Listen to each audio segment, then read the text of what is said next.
చూస్ country delight, live better. ఇప్పుడే country delight app ని download చేసుకోండి. రామ్ గోపాల్ వర్మ గారు ఈ మధ్య కాలంలో రాజకీయ చిత్ర సన్యాసం చేస్తున్నాను అనేటువంటిది బాగా అనౌన్స్ చేశారు.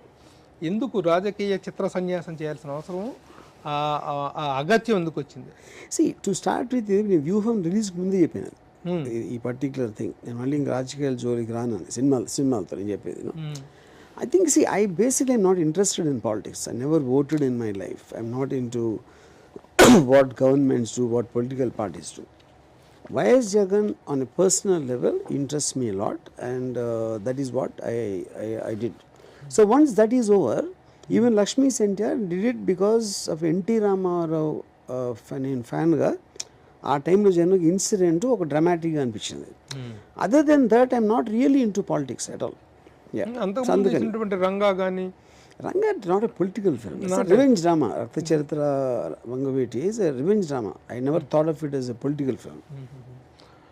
అంటే ఇప్పుడు ఆ సినిమాలు ఫెయిల్ అయ్యటం వల్ల ఆ సినిమాల రిజల్ట్ చాలా బెటర్గా రావటం వల్ల నేను రిజల్ట్ ముందే చెప్పాను, వ్యూహం రిలీజ్ అవ్వక ముందు చెప్పాను. And Vangaveeti work and of course సర్కార్ అంటే ఆ జానర్ ఫిల్మ్స్లో.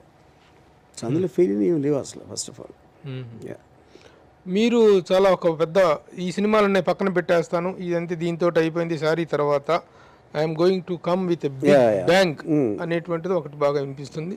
ఆ బిగ్ బ్యాంగ్ ఏంటి, ఎలాంటి సినిమా అవ్వబోతుంది? సినిమా పేరు సిండికేట్, ఇంకా డీటెయిల్స్ తర్వాత చెప్తాను. సిండికేట్ టైటిల్ ఈ సిండికేట్ అంటే ఏ జోనర్ అవ్వచ్చు కనీసం? It be thriller.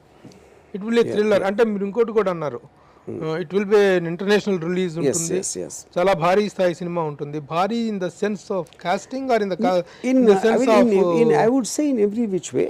More than anything else, it is the very idea of the film in terms of what it deals with. అంటే మేము శివ సరే ఫెయిల్ అయిందా పక్కన పెట్టేసేస్తే we still adore క్షణక్షణం మా రామ్ గోపాల్ వర్మ, మేము ఆరాధించినప్పటి రామ్ గోపాల్ వర్మ, శివ శివ, క్షణక్షణం, గోవింద గోవింద, రంగీల, కంపెనీ. ఈ టైంలో మేము ఒక డైరెక్షన్కే ఒక రోల్ మోడల్గా మేము భావించి ఆరాధించినటువంటి రామ్ గోపాల్ వర్మని మళ్ళీ ఈ తరంలో ఈ ఇన్నింగ్స్లో చూడొచ్చు అంటారా? డెఫినెట్లీ. అది నేను నాకు చేసుకున్న ప్రామిస్ నేను ఎవరికి చేయట్లా, నాకు చేసుకున్నది. దాని తర్వాత కాలమే చెప్తుంది. అది చెయ్యాలంటే మీరు చాలా చాలా పనులు మానుకోవాలిగా. తిక్క పనులు, స్టేట్మెంట్లు, పిచ్చి స్టేట్మెంట్లు, పిచ్చి పిచ్చి పనులు, హీరోయిన్ల కాలు నాకటాలు, అమ్మాయిల కాలు నాకటాలు, ఇట్లాంటి చాలా చేస్తున్నారు. అవన్నీ చేయకుండా అదే చెప్తున్నా. నా సినిమాలు బాగాలేకపోవటానికి కారణం ఏవి కాదు మీరు చెప్పేది, అక్కడ కరెక్ట్గా ఉంటాయి. అది లేదు కాబట్టి వీటి గురించి మాట్లాడుతున్నారు. దానికి దీనికి సంబంధం లేదు.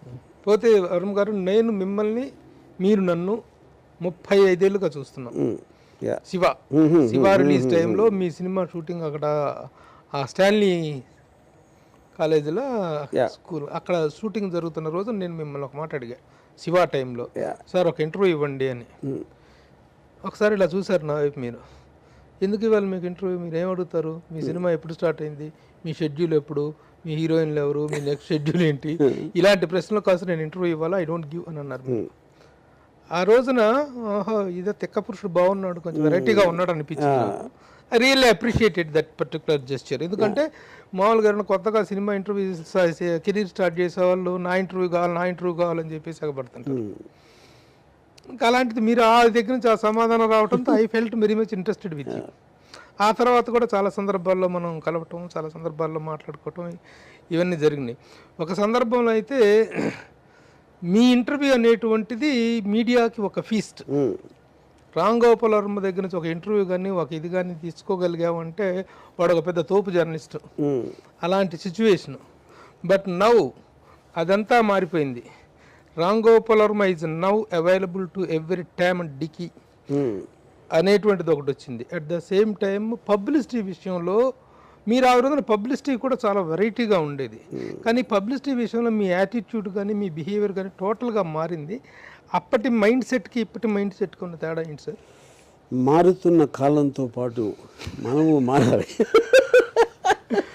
మారుతున్న కాలంతో చాలా మారుతుంటాయి, చాలా మంది మారిపోతుంటారు, కానీ రామ్ గోపాల్ వర్మ మారుతాడు నేను అనేది లేదు. అప్పుడు కానీ ఇప్పుడు కానీ I just do what I feel like doing. అంతకు మించి ఎప్పుడు ఆలోచించలేదు ఇది చేద్దాం ఇలా ఉందాం అని ఒక పాలసీ లాంటి డెసిషన్ నేను తీసుకుని చేయలేదు ఎప్పుడు. మేబీ ఇప్పుడు నాకున్న ఇమేజ్ ఇన్ టర్మ్స్ ఆఫ్ ఏది పొలిటికల్ కాంట్రవర్సీ అవ్వచ్చు, లేకపోతే నేను చేసే రామూయిజం ఇది అవ్వచ్చు, ఫిలిమ్స్ అనేది ఓన్లీ వన్ పార్ట్ ఇప్పుడు నా పర్సనాలిటీ అని నా ఫీలింగ్. దానికి తగ్గట్టు వేరే వారికి చెప్తా ఉంటే ఎక్కువ ఎక్స్పోజర్ ఉంటుంది. కానీ ఈ మధ్య కాలంలో మీరు ఎక్కువగా పబ్లిసిటీ విషయంలో తీసుకుంటే స్టెప్ కానీ సినిమాని ప్రమోట్ చేసుకోవడంలో ప్రతి ఒక్కళ్ళు మాట్లాడితే మీరు కొంత ట్రిక్కిష్గా, కొంత కమర్షియల్గా కొన్ని రకరకాల విన్యాసాలు చేసి పబ్లిసిటీ పరంగా చేశారు. ఈ అంటే అప్పుడు గ్రేట్ సక్సెస్లు ఉన్నటువంటి రోజుల్లో చేయలేదు, ఇప్పుడు చేస్తున్నారంటే ఈ ట్రిక్స్ వల్ల సక్సెస్ వస్తుంది అనేటువంటిది మరీ అంత అదవను కాదు. సో ద పాయింట్ ఈస్ అది అన్నిట్లో they're all different facets of my personality. When I'm tweeting something about international thing or a local thing or I'm doing some philosophical episodes or whatever, they are different facets of my personality. Okay. So I am not doing all of them as a film director. That's only one part of it. Film director అంటే only when it comes to promotion. Release అప్పుడు చేస్తాను. Okay. Suman టీవీలో మీ personal and business promotions కోసం కింది నెంబర్కి contact చేయండి.